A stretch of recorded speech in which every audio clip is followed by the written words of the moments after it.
1997-1998. J'ai entre 7 et 8 ans, je suis tout petit. Donc mon père me lit encore une histoire avant d'aller dormir et il me lit des histoires de la Bible illustrée. On est là plutôt dans un contexte d'apprendre une tradition, des valeurs en fait d'une société un peu ancienne française. D'ailleurs une France très déconnectée de ce qu'on pourrait dire aujourd'hui à cette époque, qui nous paraîtrait si lointain. Donc la Bible illustrée. Et en y repensant, on se dit moi je me dis plutôt, finalement, mais j'ai cru en Dieu. Je suis petit, j'entends parler de ce Dieu, j'entends parler de Jésus-Christ, alors je me dis, mais c'est Dieu qui fait tout. Et ça, c'est important. Et ça, c'est important sur plusieurs points. Premier point, finalement, cette éducation qui m'a manqué, parce que on raconte ça comme des belles histoires, mais vous, dans votre imaginaire, vous créez, du coup, à la base comme un personnage imaginaire, mais ce personnage imaginaire a quand même la vie en vous. Pas si imaginaire que ça.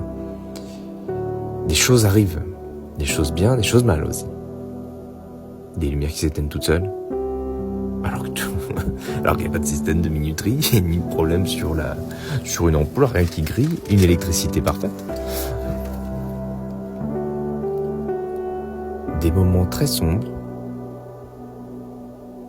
des moments où vous avez l'impression de ne jamais être seul, mais pas forcément du bon côté cette fois, mais aussi des moments où vous vous dites il y a quelque chose de maléfique qui est avec vous, mais heureusement très vite chassé par Jésus.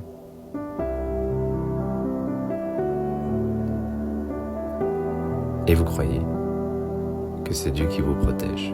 Et ça, c'est très important quand vous êtes enfant.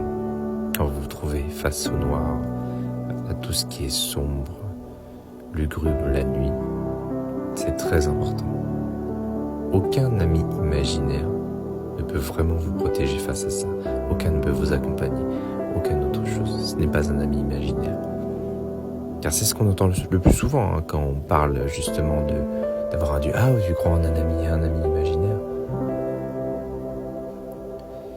Tu ne crois pas en un ami imaginaire quand celui-là même est capable d'interagir avec toi. C'est pas extérieur quand c'est quelque chose qui te prend au plus profond de tes tripes. Et déjà à cet âge-là. Un enfant a une curiosité qui est tournée autour du monde. Alors qu'aujourd'hui, un adulte, surtout dans cette société, et surtout cette société française, un adulte est tourné par sa curiosité, sur lui-même, plutôt. C'est mon point de vue. D'avoir Dieu, vous vous ouvrez au monde. Vous ouvrez à l'intérieur que vous ne connaissiez pas non plus. Car vous le voyez autrement, par l'extérieur, par l'intérieur, par les deux. Vous essayez d'y comprendre un petit peu mieux comment le monde fonctionne. À travers une éducation qui aurait dû se transposer tout au long de ma vie et pas avoir une coupure nette. Car en grandissant, en arrivant à l'adolescence, mon père me lit plus d'histoire, ce qui est normal. Il faut bien apprendre à dormir seul. Il faut bien apprendre à se couper un petit peu de l'enfance pour passer à une vie quasi de futur adulte, l'adolescence. Mais là, vous vous détournez aussi de Dieu. Car vous commencez aussi à vouloir remettre en cause votre enfance. À vouloir remettre même des principes qui sont d'une logique plus pure. Mets tes doigts dans la prise, tu te feras pas mal. Mais à l'adolescence, tu te dis, mais j'ai jamais fait ça, je vais peut-être tester. Voilà, c'est une erreur. C'est un exemple c'est une grande erreur, mais qui est un exemple un peu extrême ici, mais qui permet de visualiser ces choses. Et vous vous détournez de Dieu. Et quelle erreur!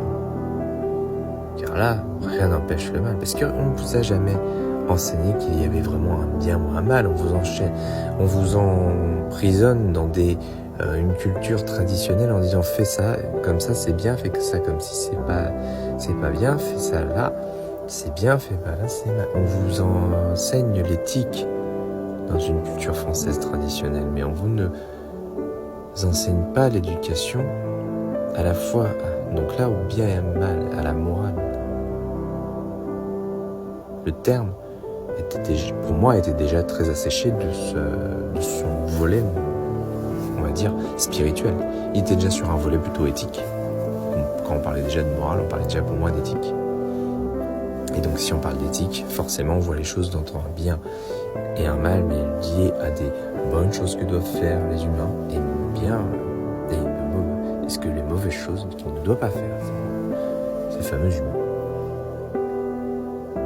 Et ça n'a pas à se construire à l'adolescence. Si on n'a pas des valeurs morales, ça crée quand même des personnes plus structurées. C'est vrai que face à un chaos anarchique, quel est le bien et le mal quand vous êtes éduqué par vous-même, mais vous êtes quand même profondément perdu. Car qui doit régir votre vie? Vous-même? La société? La France? Ou est-ce qu'un Dieu supérieur? Pourquoi un Dieu supérieur? Je ne l'ai jamais vu dans ma vie.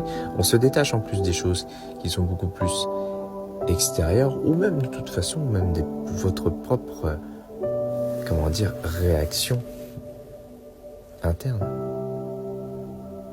Les choses différencient, les choses se transforment. Et vous arrivez très très vite à un état justement de dépression, car la société était déjà entrée en mouvance, en changement, comme si le mal dominait aujourd'hui même. Donc c'est une chose qui commence à changer. À 15 ans, donc en 2015, la société n'a rien à voir avec celle qui était en 95, par exemple, 10 ans en arrière.